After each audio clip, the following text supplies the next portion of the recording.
The woman at the gate. It was a warm April morning in Los Angeles. The kind of morning where the sun filtered gently through the palm trees and the breeze carried the soft hum of traffic and life waking up. But on a quiet street tucked away from the chaos of Hollywood behind high iron gates and a long stone path lined with lavender bushes, something unusual happened. Something small. Something that would eventually change everything. A woman stood at the gate.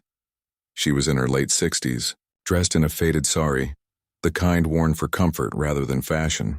Her hair was silver, tied back in a loose bun. Her eyes were gentle but tired, her sandals dust-covered, her posture straight yet weary. She stood there with nothing in her hands except an old photograph and a folded piece of paper. The security guard in the booth noticed her almost immediately. He was used to fans, journalists, and strangers trying to sneak a glimpse of Keanu Reeves. But this woman was different. She didn't press the buzzer or shout. She simply stood there, quietly, as if she belonged, not as a fan, but as someone who had every right to wait. "Ma'am," the guard finally said, stepping out of the booth. "Can I help you?" She looked up at him with soft, unshaken eyes. "I just want to speak to my son." The guard blinked. "Your son?" She nodded slowly. "My name is Leela. I am his mother." He almost laughed, thinking it was another stunt, but something about her didn't feel fake. Her calmness wasn't rehearsed. Her clothes didn't scream for attention. Her voice didn't tremble with excitement like most fans. It was still, and that stillness hit him. The guard radioed inside. He wasn't supposed to, but something told him not to turn her away. Something in her voice, or maybe the way she held the photo in her hand like it meant everything. Meanwhile, inside the mansion, Keanu Reeves sat in his kitchen with a cup of black coffee, watching the sunrise. The house was quiet, but not peaceful. It had been a rough few weeks. Work had drained him. Interviews, rehearsals, training, press junkets. He missed silence, real silence. The kind that isn't empty but full of peace. The kind his mother once talked about when he was young. Then the radio crackled. "Mr. Reeves, there's a woman at the gate, she says. She says she's your mother." Keanu froze. The cup stopped halfway to his lips. His mother. That wasn't possible. His mother had died years ago, or so he believed. He put the cup down slowly and stood, walking toward the monitor that showed the gate camera. The moment he saw her, he stumbled back. It wasn't just the face. It was the way she stood. The way she held herself. He recognized her, not as the woman he remembered, but as someone he couldn't forget. His hands trembled. Memories came crashing like a wave. A small house in Toronto, nights with nothing but candlelight, her voice singing lullabies in a language he never fully understood. The warmth of her lap when he cried, and then, the day she disappeared. He had been 9 years old. "Open the gate," he said. The guard hesitated. "Sir?" "Let her in." When the iron gates slid open, the woman didn't rush. She walked with the same calm dignity she had held all her life. Each step seemed to echo through the driveway, like time itself was walking beside her. Keanu stepped outside, barefoot, as if waking from a dream. He didn't speak. Neither did she. They stood just feet apart, the air thick with decades of silence. "You're alive," he finally whispered, his voice cracked and soft. "Yes," she said, "and I have something to tell you." He didn't know whether to cry or collapse. The pain of her absence had become a shadow he lived with every day. And now here she was, alive, standing in front of him with the same eyes he had once looked into for comfort. But he wasn't a boy anymore. He was a man now. The world knew his name, but in this moment, he felt like nothing more than a child who had just found his way back home. They walked inside, neither one saying much. Words didn't come easy when hearts were this full. He made her tea. She looked at the walls of his house, the pictures, the furniture, the things he had built, but she didn't seem impressed by any of it. She only looked at him. "Why did you leave?" he finally asked. She sighed and opened the folded paper. It was a letter, yellowed with time. "I never wanted to," she said. "They told me it was best for you, that you would have a better life. I didn't know where you were taken after they separated us. I tried to find you, Keanu. I searched everywhere. I sold my jewelry just to afford tickets. But by then, you were already a star." He couldn't believe what he was hearing. All his life, he thought she abandoned him, that she chose to disappear. He built walls because of that belief. But now, those walls were cracking. He took the letter from her trembling hands. It was addressed to him, dated years ago. "I wrote you every year. On your birthday. I left them with the nuns at the mission. I didn't know if they ever reached you." He looked down at the letter. The ink was faded, but her words were full of love, of longing, of hope. Keanu sat down, unable to hold back the tears. They came slow, then fast. He covered his face, ashamed to be seen this broken. But she reached out, gently touching his hand. "You don't have to cry alone," she said softly. "Not anymore." He looked up at her, eyes full of questions. All the years they lost, all the birthdays without her, the movies he made while missing something, the awards that felt empty, the dreams haunted by a face he couldn't name. "Thought you were gone forever," he whispered. "And I thought I'd never see you again," she replied. Then she pulled something from her pocket. It was a tiny key. "What's this?" he asked. "It's to a box. I left it with the sisters in Toronto. I couldn't carry it with me. But it's yours. It's always been yours." He took the key in his palm. It was warm. Or maybe his hand just made it so. That night, Keanu didn't sleep. He sat with his mother in the living room. They talked for hours. About her journey. About the years they both spent searching. About the little things. Like how he still put too much sugar in his tea. How he never stopped dreaming of a reunion even when he pretended not to care. And when the sun came up again, it wasn't just another day. It was a new beginning. A chapter neither of them saw coming, but one that would soon move the world. The box from Toronto. Morning sunlight filtered gently through the curtains of the living room, casting a golden glow on everything it touched. Keanu sat across from his mother, holding a cup of tea that had long gone cold. Neither of them had slept. But there was no tiredness in their eyes, only wonder, quiet grief, and a strange sense of peace. His mother, Leela, sat on the couch with her hands folded in her lap. She looked around the room not to judge or admire the wealth, but as if she were trying to absorb the life her son had built. This was the child she last held as a boy, now a man known across the world. But to her, he was still just Keanu, still the little boy who once held her finger when crossing the street. He held the tiny key in his hand. It was simple, almost too small to hold so much weight. "You said it's for a box?" he asked softly. Leela nodded. "Yes. I left it with the sisters at St. Mary's Orphanage in Toronto. I asked them to keep it safe. It's been there ever since." Keanu leaned back, staring at the ceiling. St. Mary's. That was the same orphanage he had been taken to after she disappeared. He hadn't thought about that place in years. It was where he learned to fight loneliness, to toughen up, to never expect anyone to stay. But that box had been there all along? "Do you remember what's inside?" he asked. She gave a gentle smile. "Pictures, some letters, and a necklace. It belonged to your grandmother. I wanted you to have something that meant family, even if I couldn't be there." His throat tightened. He stood up, unable to sit still. The past was rushing in too, fast. "Why didn't they tell me?" he said under his breath. "Maybe they didn't know," she replied. "Or maybe the world forgot to care." He turned to her, emotions rising in his chest. "I thought you were dead. I mourned you." "For years?" Leela looked down at her hands. "And I mourned the son I thought I'd never see again." They sat in silence, the weight of lost time pressing on their hearts. By noon, Keanu made a decision. He called his assistant and canceled all his appointments for the week. No interviews. No photo shoots, no studio calls. He was going to Toronto. "I'm coming with you," Leela said. He looked at her. "Are you sure?" "Yes, I need to be there when you open it." The flight to Toronto was quiet. Private. No media, no paparazzi. Keanu didn't even tell his manager. It wasn't about publicity. This wasn't a story for the cameras. It was something deeper. Something raw.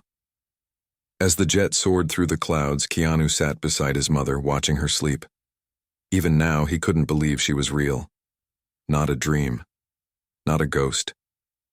Every time she moved, every time she smiled, he had to remind himself this was happening. He thought about all the nights he cried as a boy, the dreams where she would return, the anger he carried as a teen, the way he poured himself into acting, not just to succeed, but to escape the ache in his chest. He never talked about her in interviews. When people asked about his childhood, he gave short answers. When fans asked about his parents, he changed the topic, and yet here she was, sleeping beside him on a flight back to where it all began.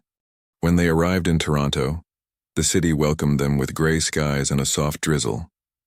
Keanu had not returned to this part of the city in decades. Everything had changed, yet some things felt exactly the same. The taxi pulled up in front of St. Mary's. It was an old brick building, worn but still standing, the same bell tower, the same creaky wooden gate. The moment they stepped out, memories flooded in like a storm. A woman in a nun's habit greeted them at the entrance. She was in her 70s, thin framed glasses perched on her nose, eyes full of recognition. "You must be Keanu," she said, her voice warm. He nodded slowly. "I used to live here." "Yes," she smiled. "And I was here when your mother came with the box. I remember her." Leela stepped forward, her voice soft. "Is it still here?" The nun nodded. "It is. We kept it safe, just as you asked." They were led down a narrow hallway that smelled of old wood and lemon polish. It was quiet, with only the sound of distant rain tapping on the windows. Finally, the nun opened a small wooden door and stepped into a storage room. On the top shelf, hidden among forgotten files and dusty envelopes, was a metal tin box wrapped in cloth. Keanu took it in his hands. His fingers trembled. He sat down on a bench in the hallway. Leela sat beside him, her eyes brimming with quiet tears. He opened the box. Inside there were photos, old, curled at the edges, one of him as a baby in her arms, one of her and his father standing in front of a modest house. There was a drawing he had made as a child, of a stick figure family holding hands beneath a big sun. On the back it said, "Me and Mama." And then there was the necklace, a thin gold chain with a tiny charm, a peacock feather etched into a locket. He opened the locket. Inside was a tiny piece of paper, folded tightly. He unfolded it slowly. It said, "No matter where you are, I am always near. I am proud of you, my son. Love, Mama." Keanu couldn't hold it in. He broke down. Tears streamed down his face. This wasn't the cry of an actor. This was a boy. Finally finding a part of himself he thought he had lost forever. A boy who had carried pain in silence now, letting it go. His mother wrapped her arm around him. They sat there for a long time, two hearts finally beating together again after so many years apart. "Thank you," he whispered. "For what?" she asked. "For not giving up on me," he said. "You never left my heart," she whispered back. They left St. Mary's as the sun began to set. The rain had stopped, and the clouds had opened just enough for a bit of light to shine through. As they walked through the old gate, Keanu paused. "I want to do something," he said. "What is it?" his mother asked. "I want to rebuild this place," he said. "Make it better, safer, warmer for every kid who feels forgotten." Leela looked at him, her eyes filled with pride. "Then let's do it together." He smiled, and for the first time in years, it wasn't a smile for the camera. It was real. It was full. They drove off into the city, hearts lighter, a future waiting to be written, not by pain, but by love. But what they didn't know was that something even more unexpected was coming. Something that would take this story from personal to global. Whispers in the crowd. The next morning in Toronto began with a calm breeze and the smell of maple leaves soaked in dew. Keanu woke up early in the small guest house he had rented near St. Mary's. The air felt different, lighter. His heart felt different too, like something broken had been quietly stitched back together. His mother was already awake, sitting by the window with a cup of tea. Sunlight streamed across her face as she watched the street below. "You look peaceful," he said. "I feel it," she replied. For the first time in many years. Keanu sat beside her and smiled. "I meant what I said yesterday. I want to rebuild that place. It's more than just a building to me now." She nodded. "It always meant something to me too. I used to walk by it every week just to leave flowers on the gate. Even when I didn't know if you were still inside." His chest tightened again the way it always did when he thought about those lost years. "How did we get so far apart?" he asked. "Life," she whispered. "Life is not always fair. But love, it waits." After breakfast, they returned to St. Mary's. This time, Keanu brought his team with him, his assistant, his publicist, and a quiet architect friend named Dylan who had helped him on other charity projects before.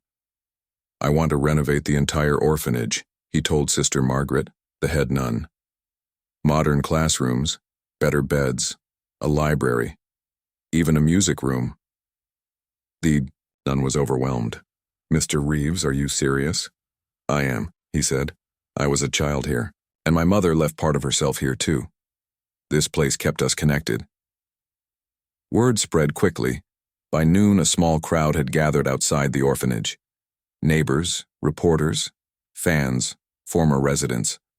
Some came just to see him, but others came because they remembered Keanu as the quiet boy who didn't talk much but always helped others.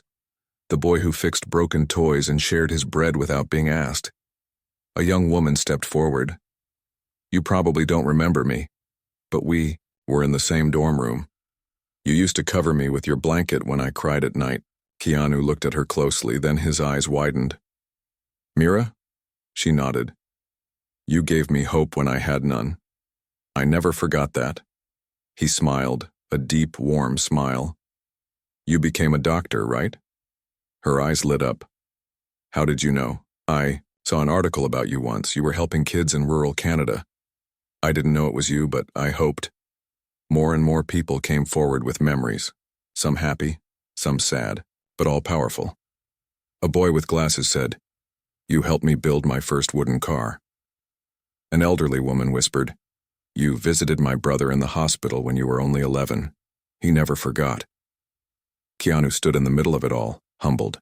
He never saw himself as a hero. He never did anything for recognition. But now all those small acts of kindness were returning to him like a wave of warmth. Then a news reporter from a local station stepped in. "Mr. Reeves, do you mind if we record a short interview?" Keanu hesitated. He hadn't planned to make this public, but something in his heart told him this story wasn't just his anymore. It belonged to others who felt abandoned, forgotten, or lost. He nodded slowly. The reporter turned on the mic. "We're here at St. Mary's Orphanage with actor Keanu Reeves, who's returned to the place he once called home. Mr. Reeves, can you tell us why you're here today?" Keanu looked into the camera, not with a rehearsed expression but with raw emotion. "This is where I grew up," he said. "But more than that, it's where I waited. I waited for someone who never came. Or at least, I thought she never did. But yesterday, my mother showed up at my gate." The crowd around him fell silent. For years I believed she had abandoned me. But the truth was far different. She searched for me. She never stopped trying. And she left pieces of her love, right here in this building. I found them in a small box. And in that box was a part of me I thought was gone. Tears filled the eyes of several people standing nearby. "I'm rebuilding this place," Keanu continued, "because no child should grow up thinking they were left behind. And no mother should spend decades walking the streets alone, hoping to be heard." His mother stepped up beside him, gently taking his hand. The reporter was speechless. The camera caught the moment. Keanu, eyes shining, hand in his mother's, standing not as a celebrity but as a son. "Thank you, Mr. Reeves," the reporter finally whispered. "This will inspire millions." Keanu shook his head. "Don't thank me. Thank the people who never gave up. The teachers, the nurses, the volunteers, the mothers." As the interview ended, a child from the orphanage ran up to Keanu. A small boy with curly hair and a missing front tooth. "Are you really going to build us a music room?" he asked. Keanu kneeled down to his level. "Yes, I am, and I'll come back to play with you when it's ready." The boy smiled wide, then hugged him tightly. As the cameras clicked, as the world watched, something deeper was happening behind the scenes. Something quiet, unseen. A letter had been dropped into a mailbox that morning, by someone neither Keanu nor his mother had seen in years. Someone connected to their past in ways they had forgotten. Someone who knew a secret that had never been told. The letter was addressed to a law firm in New York, and it contained 5 words that would soon shake Keanu's world again. He has a twin brother. The letter no one expected. The storm came at night, not a storm of thunder or rain, but of truth. Silent, powerful, and impossible to ignore. Keanu sat on the couch in his Toronto guest house, a blanket over his lap, a warm fire crackling nearby. His mother was asleep in the next room and the world outside was quiet. For the first time in his life, he felt something he couldn't quite name. Peace? Maybe. Or perhaps it was the feeling of being whole again. Complete. Then came the knock. It was soft but urgent. Keanu stood up and opened the door. A man in a dark coat stood outside, holding an envelope with a red wax seal. His eyes were serious, his voice low. "Are you Mr. Keanu Reeves?" "Yes," Keanu replied, cautious. "This is for you. It's from New York. Someone said it's important." Keanu took the envelope, nodded politely, and shut the door. He stared at it for a moment before walking back to the fire. He broke the seal carefully. Inside was a single sheet of paper. Old, slightly yellowed. At the top, the name of a law firm he didn't recognize. But the message was short. "Dear Mr. Reeves, you may not know this, but you are not an only child. Your mother gave birth to twin boys. You have a brother." Keanu stared at the words, in silence. They didn't make sense. They couldn't make sense. He folded the letter and unfolded it again. The words were still there. Twin, brother. His heart began to race. He got up and knocked gently on his mother's door. She woke up instantly, her mother's instincts still sharp after all these years. "Keanu?" she said, sitting up. "I need to ask you something," he whispered, holding the letter in his trembling hand. She saw his face and knew something had changed. They sat down in the living room. He handed her the letter. She read it slowly. Her eyes didn't blink. Her fingers didn't move. After a long silence, she looked up. "It's true," she said softly. Keanu's breath caught. "You have a brother?" she continued. "His name is Kalen." He couldn't speak. He just stared, frozen in the moment. "Why? Why didn't you tell me?" he finally asked. Her hands trembled now, "Because I didn't know where he was. After the hospital, they separated us. I only held both of you for a few minutes. The doctor said one of you needed to be moved to a special care unit. Then everything changed. There was confusion, and then they told me one child didn't survive." Keanu's voice cracked. "So, they lied? They told me you lived, but not the other. I never saw him again. I didn't know who to believe. I searched. I wrote letters. I even went back to the hospital years later. But the records were gone. They said it was a fire. I had no proof." Keanu sat back, tears filling his eyes. All this time, a brother, a twin, someone out there who shared his face, his blood, his story, but not his life. "So who sent this letter?" he whispered. "I don't know," Leela said, "but someone must have known the truth." Keanu couldn't sit still. He stood up, pacing the room. The fire flickered behind him, casting long shadows on the wall. His whole life had been shaped by emptiness. First the loss of his mother, and now the realization that he had been half of a whole, living like one. "We have to find him," Keanu said firmly. His mother nodded. "Yes, but we have to be careful. If someone kept this from us, they might not want it uncovered." The next morning, Keanu flew to New York. He brought Leela with him. No press, no announcement, just quiet urgency. They arrived at the law firm listed on the letter. An old building in Brooklyn tucked between a bookstore and a small cafe. Inside, an elderly lawyer named Mr. Benson welcomed them. "I've been waiting for this day for a long time," he said. "How do you know about my brother?" Keanu asked. Mr. Benson opened a cabinet behind him. He pulled out a thick file, wrapped in plastic. "This was left with us 34 years ago by a nurse named Sonia Rivera. She said if anyone came looking for the truth, this should be given to them." He handed the file to Keanu. Inside were documents, birth records, hospital transfers, even a photograph. Keanu held the photo with trembling hands. 2 newborn babies, wrapped in white blankets, their eyes barely open. Both had the same soft features. Kaylin and Keanu, his knees weakened. He had to sit down. "Do you know where he is now?" Leela asked, voice shaking. Mr. Benson hesitated. "There's one more thing." He opened a second folder. "Your brother was adopted by a family in upstate New York. He grew up as Kaylin Mills. But there's something else. He went missing 7 years ago."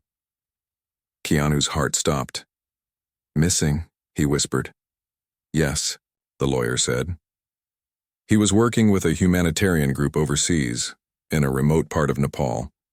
After an earthquake, all contact was lost. He was never confirmed dead, but also never found." Leela gasped, covering her mouth. Keanu sat in silence, staring at the picture. A brother. A twin. And now, missing. "I have to find him," he said quietly. "But where would we even start?" Leela asked. Keanu stood. Something inside him had changed.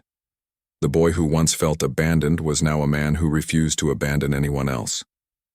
"I don't care how far, or how long. I will find him.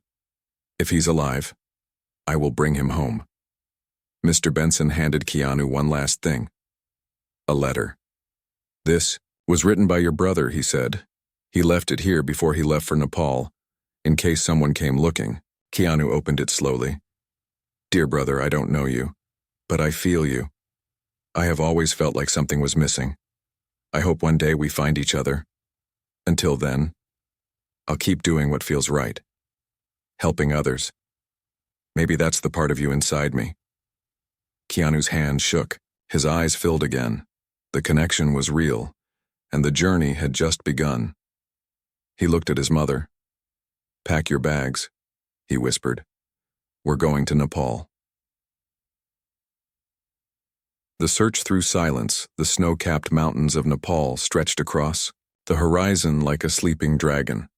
The air was thin, crisp, and ancient.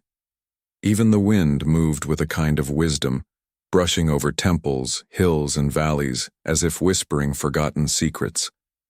Keanu stood at the edge of a steep trail, dressed in simple clothes, a backpack slung over his shoulder. Beside him stood his mother, Leela, wrapped in a thick shawl, her eyes scanning the peaks with quiet hope.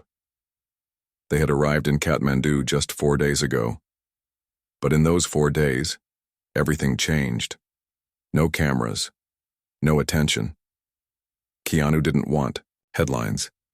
He didn't want pity. He only wanted answers. And maybe, if the universe allowed it, he wanted his brother.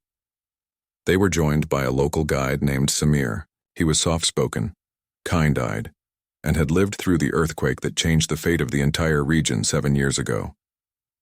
The last time Kaylin was seen, Samir explained as they hiked slowly uphill, was in a village called Thangri. He was helping rebuild a school that had collapsed in the quake.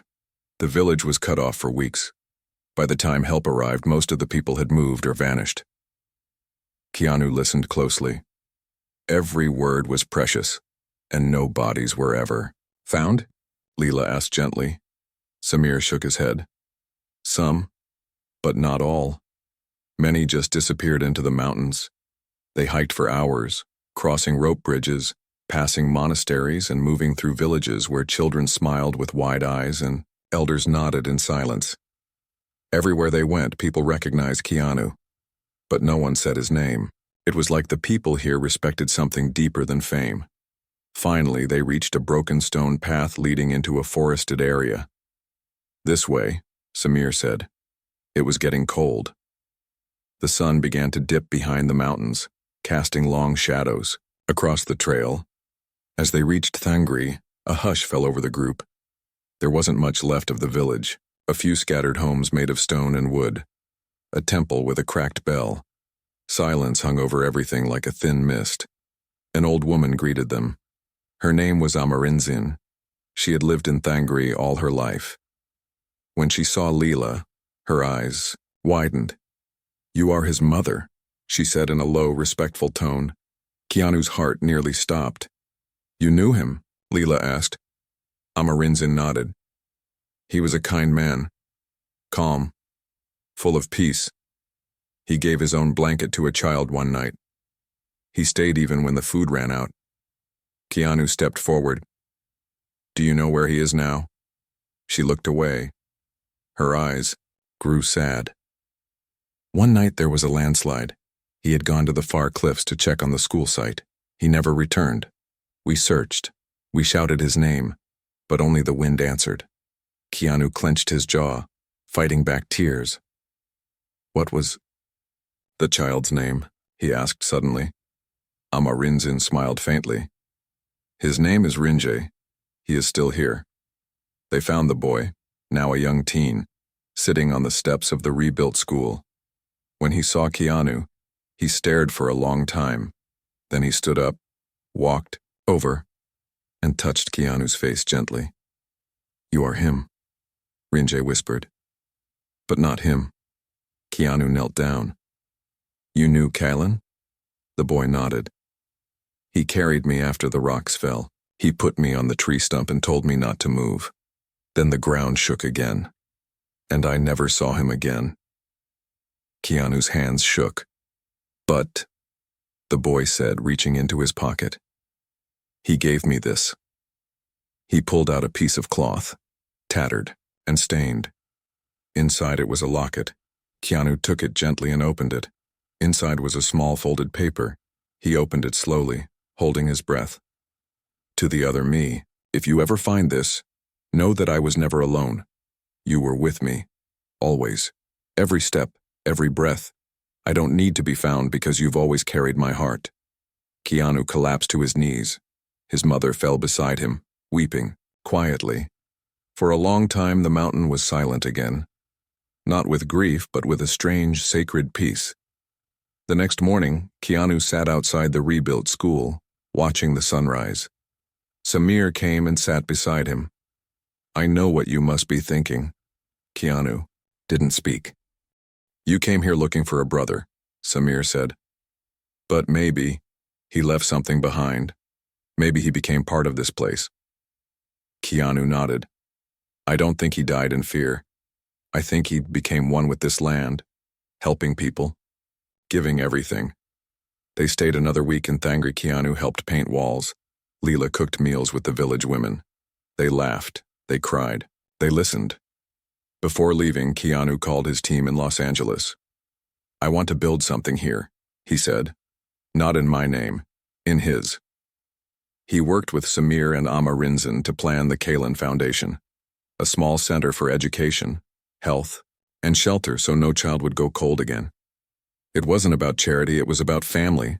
As they prepared to leave, Rinjay handed Keanu a notebook. "He wrote in this every night," he said. "We couldn't read it, it's in English." Keanu opened the first page. "I hope I meet him one day. He's out there, I know it. I feel it in my bones. My brother. Maybe we'll look into each other's eyes and feel home.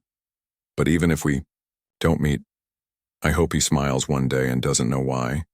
That will be me smiling through him." Keanu held the notebook close. "I felt that smile. he whispered. I just didn't know it was you. On the flight home, Leela held her son's hand. We lost him, she said softly. Keanu shook his head. We found him, Mama. Not in the way we thought, but we did.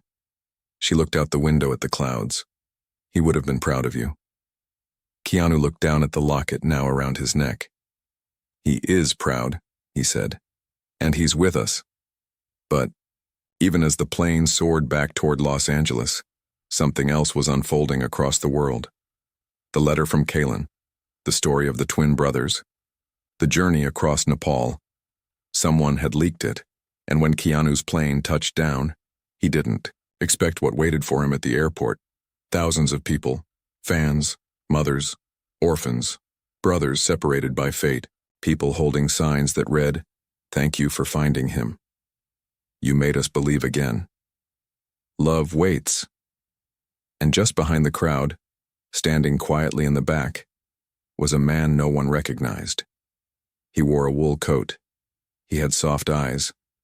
And he looked just like Keanu. One soul, two hearts. The airport was unlike anything Keanu had ever seen before, not because of the flashing cameras or the chants of his name, but because of the quiet energy that surrounded the crowd. This was not excitement for a movie. It wasn't the madness of fans desperate for a selfie. It was something deeper, something sacred.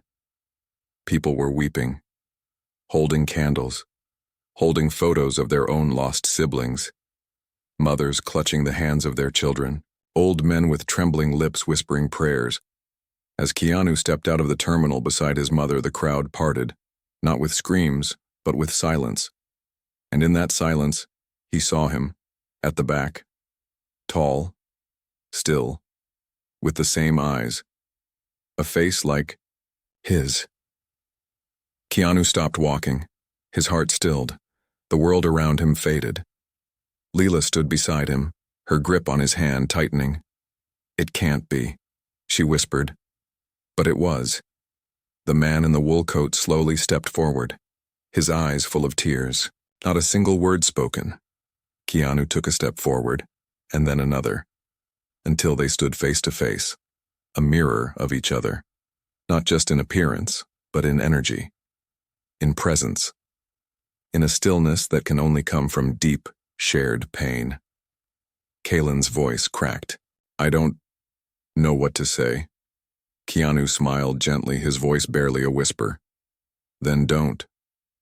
They embraced. Two men. Two strangers. But not strangers at all. They held each other like brothers who had waited a lifetime. Not with loud cries, but with quiet breaths.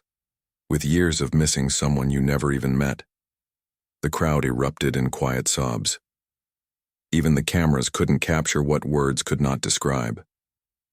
Leela stepped forward, slowly. Kaylan turned and looked at her, his mother, her son. "You're real," he said. She touched his face, her hands trembling. "You both are." And then she held him, just like she did in the hospital all those years ago. But this time she didn't have to let go.